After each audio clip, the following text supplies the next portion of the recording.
Beauty Tuesday, and I'm feeling a little fancy. Hope you are too. So today I'm going to give you a quick tutorial on the Laura Mercier Caviar Sticks. Now, I featured these a few weeks ago in my Holy Grail products. It was products that I have used and purchased and repurchased 5 times or more. And the Laura Mercier Caviar Sticks, the eyeshadow sticks, fall in that category. I absolutely love them. I don't think there's another brand who makes a better eyeshadow stick. And if you do think that there is one, then do tell.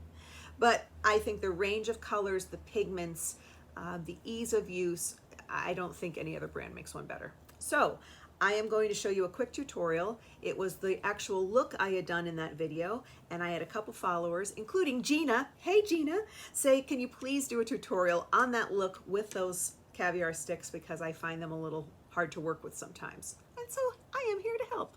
So this is a quick tutorial. It's a quick eye with a lot of impact that I absolutely love to do. And the thing that I think will make the difference is the type of brush that you choose.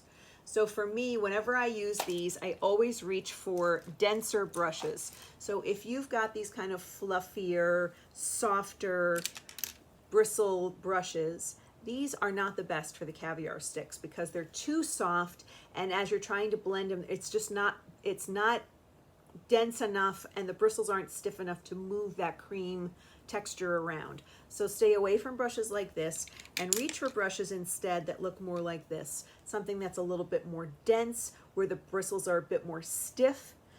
They can be a mix of synthetic and natural hair. They can be all synthetic. They can even be all natural hair, as long as they are denser and have just a bit more stiffness to the bristle. That will make a huge difference.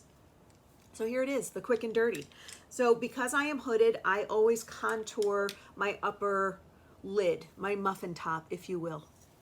And so the easiest way to do that, I found lately, is I take this is a matte caviar stick called Caramel. And I use that here in this area, and I'm just going to show you kind of a quick way that I do it. It's almost like I'm drawing a line and cutting that little muffin top in half.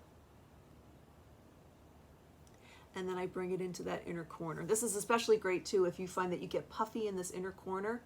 Tuck it down and into that corner. So what it does is it cuts that muffin top in half, and then I go in with my brush and I just blend out the edges of it and just make sure it's all kind of softly blended in there. And what this does, it's a play of light and shadow, and so that shadow softens up the heaviness and the intensity of that upper brow area and makes it look less pronounced. So there's one thing right there. That alone, with just some mascara, can make a big difference. Just that little touch, right? Then I use something light and bright on the lid. So copper is my favorite. There are other colors that you can use. Copper is an all-time favorite for me. I like the warmth of it. So I don't get scared. I just draw this sucker on here, and it doesn't have to be perfectly placed. But the thing with these caviar sticks is you need to blend them quickly after you lay them down, because once they dry, they don't budge. So then I go in with my kind of stiffer blending brush, and again, I just blend out the edges. And I find like little circular motions help to blend these. But because this brush has a thicker bristle and a more dense, more compact brush head, it blends these a lot better. You can also blend them with your fingers, but again, make sure that you're doing these. Don't do like a few different colors and then try to blend them all together at the end, because once these dry, that's the beauty of them, they don't budge. But that's also the problem with them if you're not quick to blend them once you lay them on. And sometimes that's enough, and I can just do mascara and a little liner and call it a day. But that day I added a little bit of Amethyst. And Amethyst I absolutely love as my bottom lash line color. So I just do a swipe of that under the eye. And I like it because it gives that eyeliner effect, but it's a softer play on it. And then I just blend it out just a smidge. just to give me a little depth, but nothing super intense or distracting. It's not like a hard line. It just gives that beautiful, soft, smoky under eye definition. And then sometimes I'll use a little of this in the outer corner. And again, nothing too fancy. I just do like this little outer third here and draw that in and blend it out. And it creates just a smidge of depth in that outer corner, which also helps if you have a hooded eye. And I pull it up and out toward the tail of the brow. And again, that could be just the look with mascara and a little bit of liner. But that day I added just a little bit of burnished bronze, and this color is has a bit more depth to it. And I just drew it into the corner like that, and into the corner like that. Always maintaining that line. I don't take the shadow any further past, like if your bottom lash line connected up to your temple, and then I just blend that out. And when I blend it in toward the inner corner as opposed to down and out. That way I maintain that plane and I don't go past it.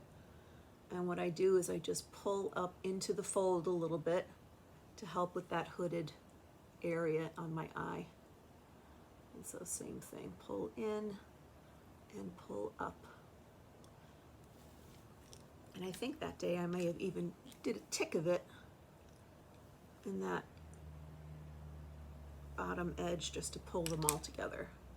You can also, with these, you can put them directly onto the brush. So sometimes I'll use a brush and just tick a little bit onto the brush itself when I want even just a little bit more accuracy in my placement.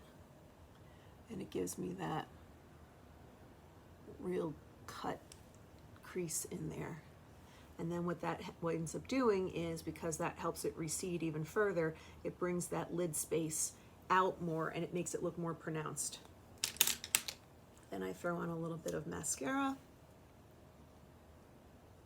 I do that, and then sometimes I add just a swipe of like a waterproof pencil, and usually it's the one from Chanel. This is Noir Intense, number 88. I just swipe that on my upper waterline to give me a defined look and a fuller lash line without taking up too much space on the lid. And that's the look. Pretty simple, but the tools are the key. So again, reach for brushes that are denser, more compact, and blend as you go, because once they dry down, you can't blend them. So that will give you the overall look, and pretty quick and easy. And waterproof. I mean, I could jump in the pool with this eyeshadow on and it won't go anywhere. So these are great in the summertime if you want something melt proof. They're great for travel. You never have to worry about something breaking in your bag and powder everywhere. They're just fantastic. And those 4 colors are beautiful. If you like warm tones on the eye, you can combine them and do many different things with them and take them from a really simple, clean eye to something a little more dramatic for evening and really play them up. So I hope that helped, Gina. See you guys soon. Bye.